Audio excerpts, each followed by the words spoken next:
The courtroom was hushed that day. Everyone was waiting for the verdict in their cases when suddenly the door opened with a loud bang. Mrs. Linda Parker entered with a heavy step.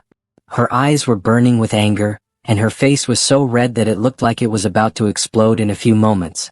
Without any preamble, she stood in front of the judge's chair and shouted, waving a piece of paper, "My maid is a thief. She steals electricity and time to watch dramas on my TV." A silence fell over the entire courtroom. For a few moments, everyone's mouths were open.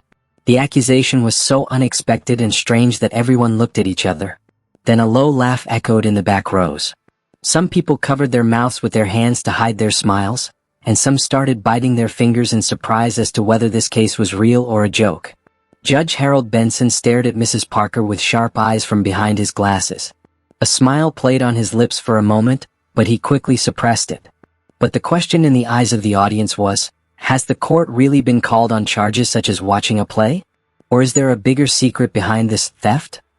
After Mrs. Linda Parker's explosive sentence, there was a moment of complete silence in the courtroom. All eyes were fixed on Judge Harold Benson.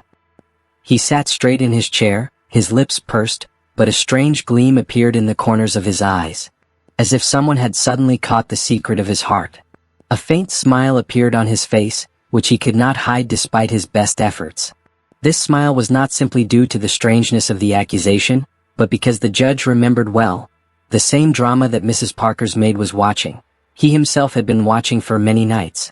After each episode, the curiosity of the next episode kept him restless. Here the matter became strange. Everyone in the courtroom noticed that smile on the judge's lips. Some people wondered why the guardian of the law seemed happy instead of serious about this accusation. Doubts rose in the hearts of some in the audience. Would Judge Benson be able to remain impartial? Or has their love of drama slightly tipped the scales of justice? This question was creating an unseen atmosphere in the court. Now the case was no longer just between the maid and the mistress, but the unexpected interest of the judge had given it a new, interesting twist. Mrs. Linda Parker was a woman whose life revolved around principles. In her 50s, she owned a large mansion in a posh part of town. Everything she did was punctual and orderly. Early morning exercise, breakfast at 9 o'clock, a detailed list for the employees, and strict rules for cleaning every room. For her, anyone who broke the rules was not just unwelcome but a criminal. This was reflected in her home environment, and she was disgusted if the clock on the wall did not move according to her orders. In contrast, Maria Collins' world was completely different. This 30-year-old woman lived in a small apartment in an ordinary neighborhood with her 2 children. Her life was all about going to work early in the morning, cleaning different houses, washing dishes, and saving a little money to meet the needs of her children. Maria's life was full of struggle, but she always had a tired smile on her face. She had dreams in her heart that things would get better someday, but that day seemed far away. This difference became the center of this case. On one side, the woman who was bound by the chains of principles, and on the other, the woman who did not have the opportunity to follow the principles. This contradiction led the story to a conflict where the mistress's strict behavior and the maid's desire for simple pleasures came face to face. Maria Collins's life was full of hard work day and night. Her back would ache as she swept, and her hands would become calloused as she washed dishes. But amidst all this, there was a small joy that she considered her secret moment. As soon as Mrs. Linda Parker went into the kitchen or the upstairs room, Maria would slowly sit down by the sofa, pick up the remote, turn the TV volume down to a low level, and put on her favorite drama. The cleaning cloths would remain in her hand, but her eyes would be fixed on the screen. Sometimes she would clean half the room under the pretext of sweeping, and the rest of the time she would get lost in the quarrels of the characters. Sometimes, in the middle of washing the dishes, she would hold her foamy hand in the air when the heroine of the play would cry and tell a big secret. This scene was both comical and heartwarming. On the one hand, the burden of a maid's life; on the other hand, the artificial but heartwarming stories on the screen. For Maria, those moments would become a few moments of freedom from the hardships of life. But he also knew that if his mistress saw it, that freedom could turn into punishment. It was the pleasure of stealth that made his hobby even more dangerous. Betty Brown lived next door to Linda Parker's house, and was known throughout the neighborhood for her sharp tongue and wit. Her greatest passion in life was to collect news from other people's homes and then tell it in her own way. She used to peek through the window curtains all day long and turn the slightest movement into a dramatic story point. One day, When Maria Collins kept the TV volume low and was busy sweeping the floor, Betty Brown's sharp eyes caught sight of the scene. Through the window pane, she could clearly see that the maid was sitting on the broomstick, staring at the TV screen. A mischievous smile came over Betty's face. She was not going to let this opportunity pass her by. Shortly after, she entered Linda Parker's house and exaggerated the story as if Maria had come to watch the plays after a long day of hard work. His tone was so sharp that it struck Linda like a dagger. This moment became the prelude to the coming storm. The fire that Betty Brown had set Linda Parker on fire. It was unbearable for this principled woman to hear that her maid was not only neglecting her work but was also taking advantage of her TV and electricity. The next morning, as Maria sat with her usual broom in hand, Linda Parker entered the room with angry steps. The lines on her face and her rapid breathing clearly showed that this silence was the prelude to a storm. Maria looked back in shock, and Linda Parker was standing there with a stern look in her eyes and a commanding tone on her lips. Her words shot out like arrows and they began to echo in Maria's ears. At that moment, for Maria, it was as if the ground had slipped from under her feet. The few moments of peace she had used to watch a drama had now taken the form of a crime against her. Linda Parker's tone was not only accusation but also contempt. It had sunk into their hearts that Maria had broken their trust. On the other hand, Maria's face was marked by a look of fear and helplessness, as if she was thinking that the consequences of this small habit would take the form of such a big storm. It was never known. This direct confrontation was now taking this quarrel beyond mere domestic resentment. Now the matter was at a decisive juncture where, along with emotions and anger, honor and ego were also coming face to face. Linda Parker's angry words echoed in the air like arrows, and Maria's face began to tremble. But this was the moment when Maria's suppressed emotions came to the fore. Moisture began to flow in her eyes and her lips trembled as she spoke. Along with fear, there was a truth in her tone that could soften any hard heart for a moment. Maria said that she runs day and night, works hard for her children, and often keeps other people's homes sparkling despite hunger and thirst. But the burden of her heart, the weariness of life, and the black walls of poverty follow her all the time. In such a situation, if she watches a drama on TV for a few moments, she feels that the burden of life has become a little lighter. According to her, these moments were like a fragrance for her that would refresh her hopeless life for a while. Hearing these words from Maria, a strange silence fell in the air. Linda Parker's eyes were still angry, but her heart did stir for a moment. This simple but bitter defense showed that it was not just a matter of time and electricity, but also of a person's exhaustion and the bitterness of life. This emotional response was like a cry from Maria that small joys should not be considered a crime. But will this truth touch Linda's heart? Or will this response become another weapon against her? Despite Maria's emotional defense, Linda Parker's heart remained tightly closed. The walls of rules and discipline were so high around her that Maria's exhaustion and cries could not crack them. To her, this was not just a minor mistake, but a breach of trust and a violation of the rules of the house. A few days later, Linda Parker took an extraordinary step. She summoned her lawyer, Richard Evans, and described the entire incident in detail. His tone was so intense and determined that it was clear that she would not be content with mere resentment.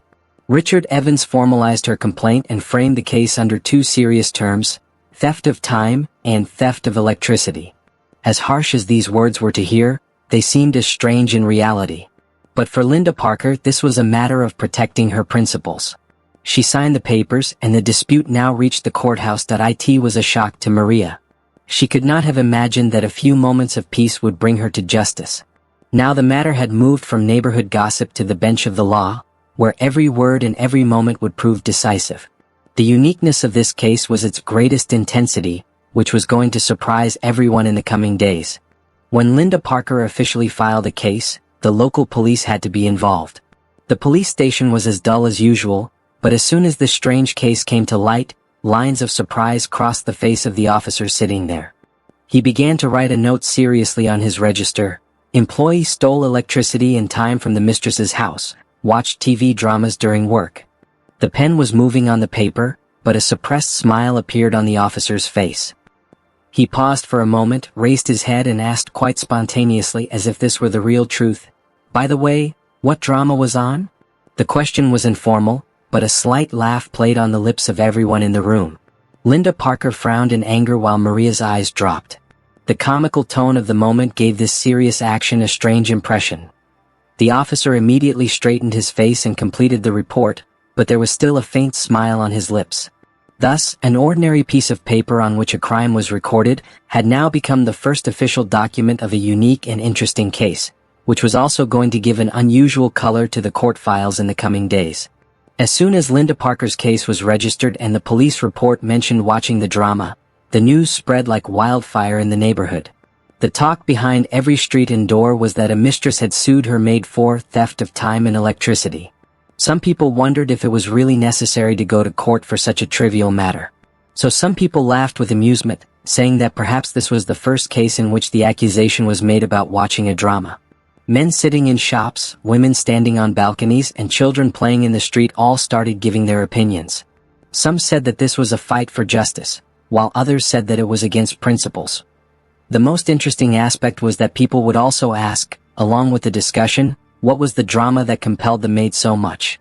Some people said that it might be the same drama that they themselves watch every day. Thus, this matter became a serious case as well as a source of entertainment for the neighborhood. Within a few days, the incident had gone from neighborhood gossip to the small columns of the newspaper, and now people were waiting to see what would happen in court to see how this unique case would play out. The mix of humor and curiosity made it an extraordinary spectacle. The case had been filed in court and now every day was like a new burden for Maria. In the dark of night, when everyone was asleep and the streets were deserted, she would lie on her bed in her small room and think about countless thoughts. Tears would flow from her eyes as she stared at the ceiling. She couldn't believe that a few moments of happiness, a few moments of peace, would become such a big crime that she would be dragged to court. Maria wondered what sin she had committed. After a day of sweating, sweeping, washing dishes and washing clothes, if she watched a little TV, was it really theft? Or was it a small attempt to escape the bitterness of her life? The images of her children, who were the biggest reason for her dreams, would reappear in her heart again and again. She was afraid that if she lost the case, she would lose her job, and then who would feed these innocent children? In the dim light of the room, Maria's shadows would spread across the wall, as if mocking her loneliness. The helplessness in her heart and the fear in her eyes, these two conditions together brought her close to breaking. But at the same time, somewhere inside, a stubbornness would awaken that perhaps speaking the truth in court would bring justice. These moments were no less than a test for her, where the battle of tears and hopes continued. As the courtroom filled for the first hearing of the case, a certain solemnity and curiosity filled the air. As Judge Herod Benson took the chair, the two lawyers stood ready, their files arranged.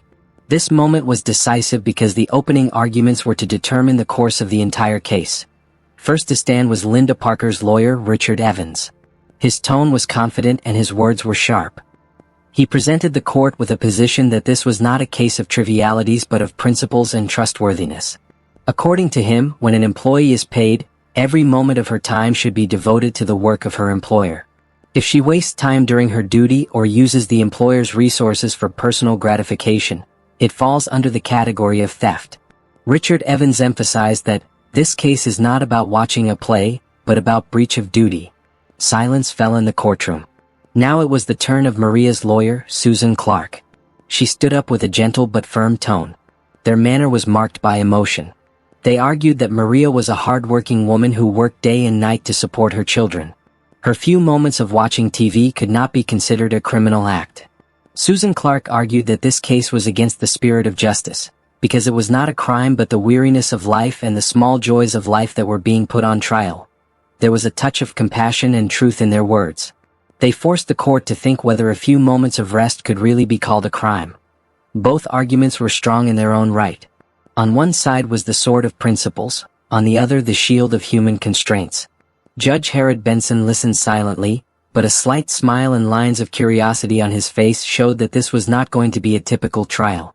When Linda Parker's lawyer, Richard Evans, told the court that he had irrefutable evidence, the courtroom erupted in a frenzy. All eyes were fixed on the large brown file folder he had brought with him. Richard opened it and began to present evidence in order. First, he placed the electricity bills in the courtroom. The bills clearly showed that there had been a sudden increase in electricity units over the past 3 months. Richard pointed out that this increase was not a coincidence but the result of watching a series of dramas. There was a hint of sarcasm in his words that a maid had increased her electricity bill for her own entertainment and burdened her mistress's pocket, that he then handed a USB to the court staff, which was played on the screen. As the footage played in the courtroom, people leaned forward to watch. It was clear that Maria repeatedly stopped to look at the TV while sweeping, the broom in one hand and her eyes fixed on the drama. Sometimes she would stop while washing the dishes and stare at the screen. Sometimes instead of folding the clothes she would stop her hands and get lost in a scene. These moments were creating a strange mixed impression for the people sitting in the court. Some people were smiling as if it all seemed to them part of a comic story, while others had serious faces that the maid had really neglected her time and responsibility. Richard added that this was not just a waste of time but a violation of the rules. He called it time theft and electric theft.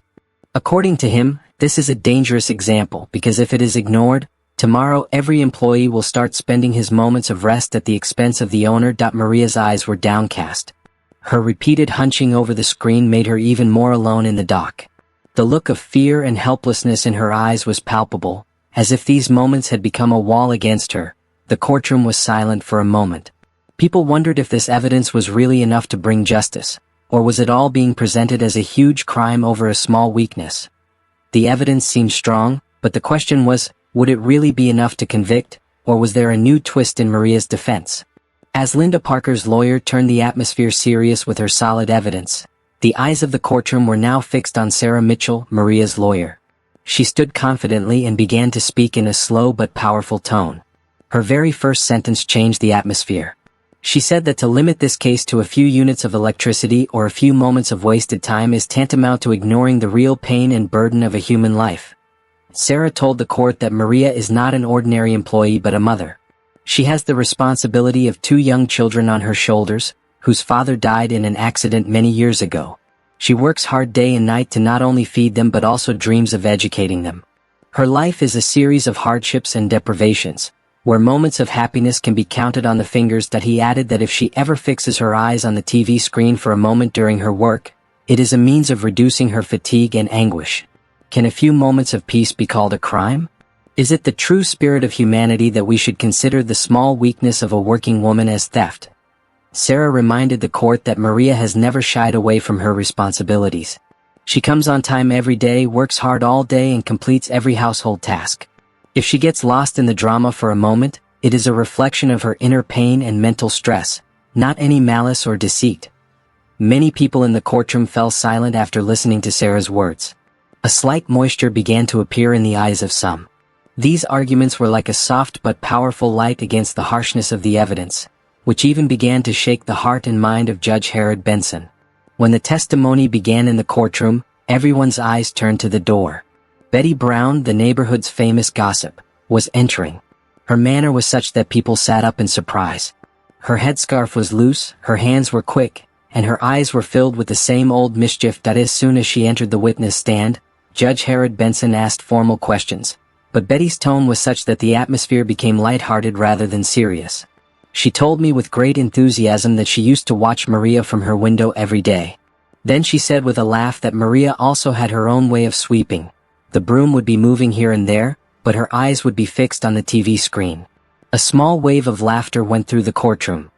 Betty, referring to the drama, added that sometimes Maria would sink so much that even if a pot fell, she wouldn't notice. She also said mischievously that one day she herself stopped by to watch the same play, and now half the neighborhood knows the story of the same play. Hearing this, even the judge himself smiled, which he tried unsuccessfully to hide. However, Betty finally raised a serious point. She said that Maria's circumstances were really difficult, and sometimes this play seemed to be the only way to relieve her fatigue. But at the same time, Betty also admitted that people in the neighborhood often talked about her and that Linda Parker's anger also increased for this reason. This testimony was a strange combination. On the one hand, there was humor in it, which lightened the atmosphere, and on the other hand, a reflection of reality, which forced everyone to think that this story was not just about laughter but also about the suffering of a working woman's life. The atmosphere in the courtroom became serious once again when the next witness was called. It was John Miller, the old electrician of the neighborhood, who had access to the calculations of electricity poles and meters. John walked straight into the courtroom, and in his hand were some slips and bills. When Judge Herod Benson asked him to begin his testimony, John calmly opened his paper and said that he had reviewed Linda Parker's electricity bill. Looking at the figures for the past 6 months, he said that there was no significant increase in the bill. That is, if Maria really watched dramas on TV, then her burden on the electricity bill was negligible. Hearing this, there was silence in the courtroom for a moment. Signs of disgust appeared on Linda Parker's face. She who had come to prove that her maid had stolen electricity on a large scale, now hearing this from the electrician's lips was no less than a shock to her. John further explained that a typical drama episode is half an hour or an hour long, and the difference in TV running for that amount of time is barely a few cents. He said with a slight smile that the kitchen refrigerator and air conditioner are the ones that cost more, not the TV watching the drama. It was simple but powerful testimony. It changed the tone of the trial. Now the question was, if the power loss was so minor, was this entire case really built on ego and harsh behavior? It was no ordinary smile. It was the typical way a person hints at a secret hidden deep in their heart. The judge, during the testimony, slowly put down his pen and broke the atmosphere of the courtroom with a sentence. But the sentence was not directly related to the trial. Rather, it was actually a reference to the play that had gripped the entire neighborhood. A few women in the audience were startled. Some smiled at each other as if they understood the judge's hint. The judge made a second comment, and this time it was clear that she herself was a fan of the play. She gave the example of how sometimes there is a fine line between reality and fiction, just as the main heroine of the play struggles to prove her truth in every situation. The disgust on Linda Parker's face grew even more. She wondered if the judge himself had gotten lost in the story. On the other hand, a glimmer of hope flickered in Maria's eyes. He felt that perhaps the judges were reaching out to him because they understood his condition. The lawyers also felt this mysterious smile. The plaintiff's lawyer immediately objected that the court should remain detached from emotions. But instead of an answer, the judge said another sentence, and that too in reference to the final episode of the drama. He smiled and said that the real conflict always becomes apparent at the end. This sentence was so subtle and sarcastic that whispers began throughout the courtroom. This moment brought the case to a new turn. Now the question was whether Judge Herod Benson would add the story of his favorite drama to the scales of justice, or was that smile simply a human weakness? The atmosphere of conflict and suspense in the courtroom deepened even more. Every eye was fixed on the judge, and every heart was thinking that the next moment would be decisive. The courtroom was silent. Everyone was melting in the heat of the testimony and evidence. Linda Parker sat with her lawyer, her eyes fixed on him, and Maria was slumped in her chair as if every question were a stone falling on her chest. But then suddenly there came a moment that shook all the seriousness. Judge Herod Benson, who had been sitting in his chair with dignity until now, leaned forward, a faint smile came to his lips, and he looked straight at Maria and said, "Son, what happened in the next episode?" The entire courtroom trembled as if by a jolt. This question was not written in any law book, nor did it have any place in the scales of justice. For a moment, everyone's faces went pale, as if they did not understand whether this question had been asked for real or just a joke.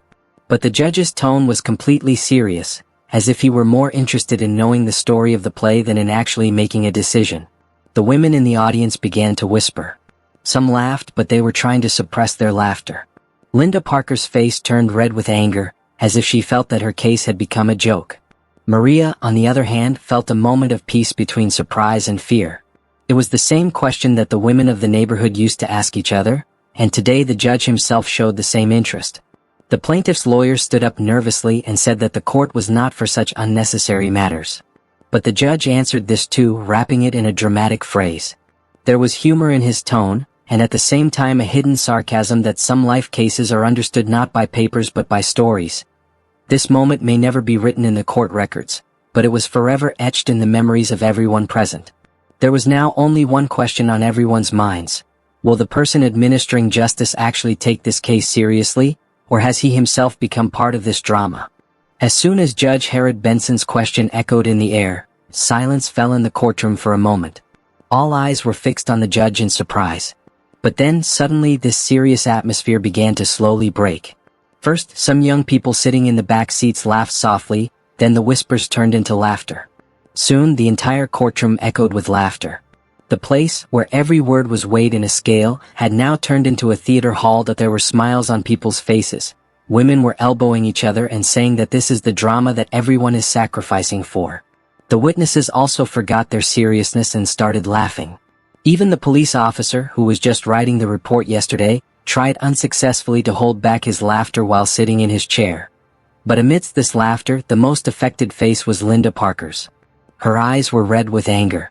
She was clutching her expensive purse in her fist, as if she felt that her honor had been made a joke. For her, this case was a fight for her dignity, and now that fight had turned into a spectacle. Her lips began to tremble and she was changing sides in her chair repeatedly. On the other hand, Maria was in a completely different state. She sat with her eyes down, twisting the corner of her scarf. Her cheeks were flushed, but it was not anger but embarrassment. She had never dreamed that her little habit would become the subject of ridicule in such a large court. The laughter of the people was not joy to her, but rather a pricking of the heart. Nevertheless, there was a faint light in some corner of her heart. The thought that the judge himself was also interested in this drama was an unexpected ray of hope for her. Perhaps this time justice should be seen not only from the strict line of the law, but also from the perspective of understanding human weaknesses. Thus the courtroom was filled with laughter and applause, and everyone was thinking that this case had become a unique story in history even before any decision was made. The laughter in the courtroom gradually died down. Judge Herod Benson took a deep breath, adjusted his glasses and looked at everyone. In an instant, the atmosphere returned to seriousness. It was the state when a teacher silences his class with a mere glance. The judge leaned slightly in his chair and began to speak. His voice was both gentle and awe-inspiring. He said that not only law but also moral boundaries are essential to running a society. If someone does not understand the value of his time, he does injustice not only to himself but also to others. He explained that time is the greatest wealth, which, once spent, cannot be returned.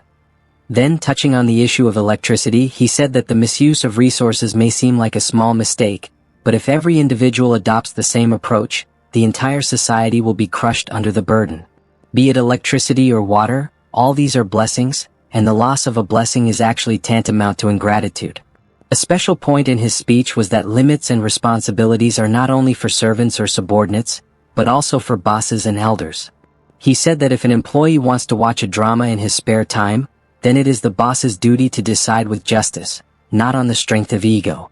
Similarly, the employee should also guard the sanctity of trust and time. During this, the judge also shed light on human nature. He said that every human being has fatigue and weakness, and sometimes small joys support this fatigue. But going too far in the pursuit of happiness creates problems. For Maria, watching dramas may have been a support, but if responsibilities remain unfulfilled due to it, this innocent habit can also become a burden. Everyone in the courtroom was listening with bated breath. The judge's words were not limited to the case alone, but were interpreting the principles of life. Linda Parker's face softened for a moment, as if she were forced to wonder if her harshness had really gone too far. Tears welled up in Maria's eyes because she felt that the judge understood both her weakness and her mistake. At the end of the speech, the judge said that the true perfection of a person lies in his intellect and tolerance. The law can punish, but true justice is that which gives peace to a person's heart and sets an example for others. This case is not just about the theft of electricity or time, but about the question of how important we consider boundaries and discipline in our lives. The silence in the courtroom deepened. All eyes were fixed on Judge Herod Benson. He leaned back in his chair, turned over the papers, and then took a deep breath and stood up solemnly. His booming voice cut through the atmosphere of the room. He said while delivering the verdict that after carefully examining all the evidence, it was clear that Maria had not committed any major financial corruption or serious crime. There was no significant difference in the electricity bill, and the charges of theft against her were more emotional than they were true. The judge said that a housemaid sitting for a while or watching TV for a few moments, although it was against professional responsibility, could not be legally called a crime. As soon as she heard this, tears began to flow from Maria's eyes. As if years of tension had been relieved in an instant. A burden was lifted from her heart, and she silently bowed her head and began to thank him. On the other hand, Linda Parker's face remained stern. She wanted Maria to receive a severe punishment, but the verdict was the opposite. However, the judge did not stop there. He continued by saying that although the crime was not proven, Maria should understand that the importance of working hours should never be taken for granted. Trust is the real bond between an employee and an employer, and if it is broken, then no home or office can run smoothly. He sternly warned Maria not to neglect her responsibilities in the future, otherwise the outcome could be different. A strange balance was established in the courtroom. On the one hand, the verdict was a victory for justice, and on the other hand, it also emphasized the importance of discipline. The audience breathed a sigh of relief. There was a light of hope on Maria's face, but she also felt that now a slight negligence could get her into trouble again. Thus, although the verdict in the case was lenient, it became a big lesson for Maria. As they left the courtroom, everyone had one thought in mind. Sometimes the law comes into play not just to punish but also to teach a lesson.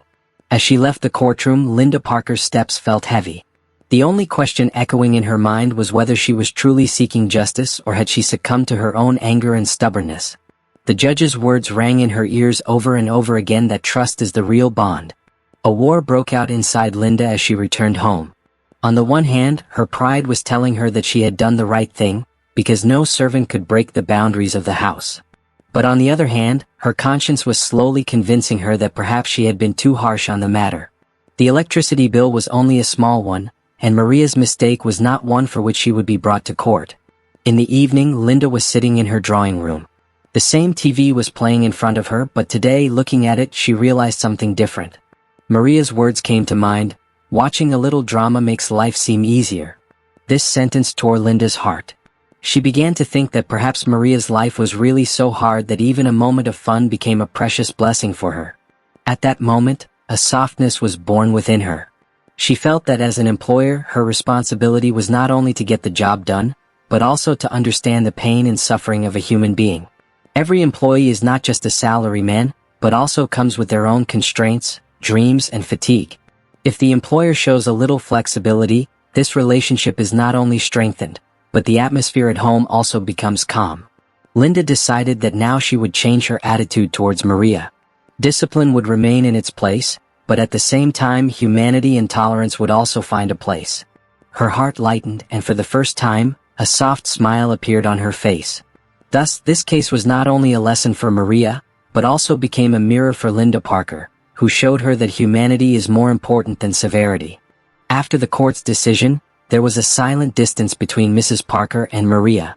On the one hand, Mrs. Parker was ashamed of her harsh and inflexible behavior, while on the other hand, Maria was praying in her heart that this relationship would not become more bitter. But soon the moment came when the two spoke to each other directly. Mrs. Parker made it clear in a serious tone that the responsibilities of the house and punctuality were the same for everyone. But at the same time, she admitted that man is not a machine, and sometimes the heart also needs peace. At that moment, a slight smile appeared on Maria's face. She bowed her head in gratitude and said that she would fulfill her responsibilities with more diligence and honesty. Together, the two laid the foundation for a new agreement. It was agreed that Maria would not neglect her duties, but if she ever wanted a few minutes of rest after a hard day's work, she would be given that facility. Mrs. Parker specifically emphasized that the housework should be completed first, and then the right to rest would be recognized. This agreement was not just a paper or formal decision, but an attempt to rebuild trust. The trust that had been almost shattered by the trial was now being reborn. Mrs. Parker recognized in her heart that flexibility and understanding were more important than strictness, while Maria vowed that she would not let this trust be broken. After the court's decision, the matter was not limited to Mrs. Parker and Maria, but the entire neighborhood began to learn a lesson from this incident. The same neighborhood people who used to whisper about Maria's case in tea houses and behind doors, now got to thinking. For them, this story was no longer just entertainment or petty gossip, but became a mirror of life. Betty Brown, who was known for being the most talkative neighbor, even one day stifling her laughter, admitted that making every little thing a problem and taking it to the court or the police was not a solution. She understood that humor has its place, but playing with the honor and livelihood of others is not in anyone's best interest. People also learned that the mistakes of workers should be tolerated sometimes, because their lives are already full of difficulties. Making a big crime out of someone's moment of relaxation actually increases social rigidity. The elders of the neighborhood said in their meetings that the real wisdom is to correct and help others instead of laughing at their mistakes. Thus, this incident became an extraordinary lesson for the entire neighborhood. Everyone learned that justice is not only in the courts, but justice can also be established in the hearts, if we carry patience and humanity with us. The case ended with all its nuances, humor, and emotion, but it also brought home a profound truth that we all need to understand. Every relationship in life has its foundational pillars. The two most important of these pillars are discipline and respect. The conflict between Maria and Mrs. Parker began with a seemingly small issue. An electrical outlet, a habit, a confusion. But when boundaries and rules are not clear in these matters, they can easily escalate into a major problem. This was the moment when both parties realized that to sustain any relationship, it is not enough to simply meet needs, but also to respect each other's space, time, and feelings. Discipline is not limited to law books, but is important everywhere from domestic relationships to social structures. If clear boundaries are set in the relationship between an employee and an employer, misunderstandings are reduced. And if these boundaries are accompanied by mutual respect, relationships become stronger. This case also teaches us that the balance between rigidity and flexibility is true wisdom. Where there are no rules, disorder arises, and where there is no respect, hearts are broken. This whole story shows us a reality that is often hidden in our daily lives. Many of us tend to exaggerate the smallest things, and this attitude makes life unnecessarily difficult. A small electricity bill, a one-time disagreement, or a small argument. All of these can turn into a big conflict if not resolved wisely. This is what happened between Mrs. Parker and Maria. A small misunderstanding reached the court, became a topic of discussion in front of people, and feelings were hurt. But when patience, understanding, and feeling were given space, that same argument began to be resolved. This teaches us that the real success in life is not in putting others down, but in saving relationships and maintaining trust. We often forget that behind every person there is a story, a struggle. Maria's tears told the story of her helplessness, and Mrs. Parker's anger was actually a reflection of her own worries and pressures. But when they tried to understand each other's pain, both their hearts softened. Thus, this case gives us the final message that understanding and compassion are the greatest victories. When we feel the pain of others, not only are relationships strengthened, but life also becomes easier. And this is the lesson that brings this story to a beautiful conclusion. If you like this story, please like the video, and be sure to subscribe to the channel for more such stories.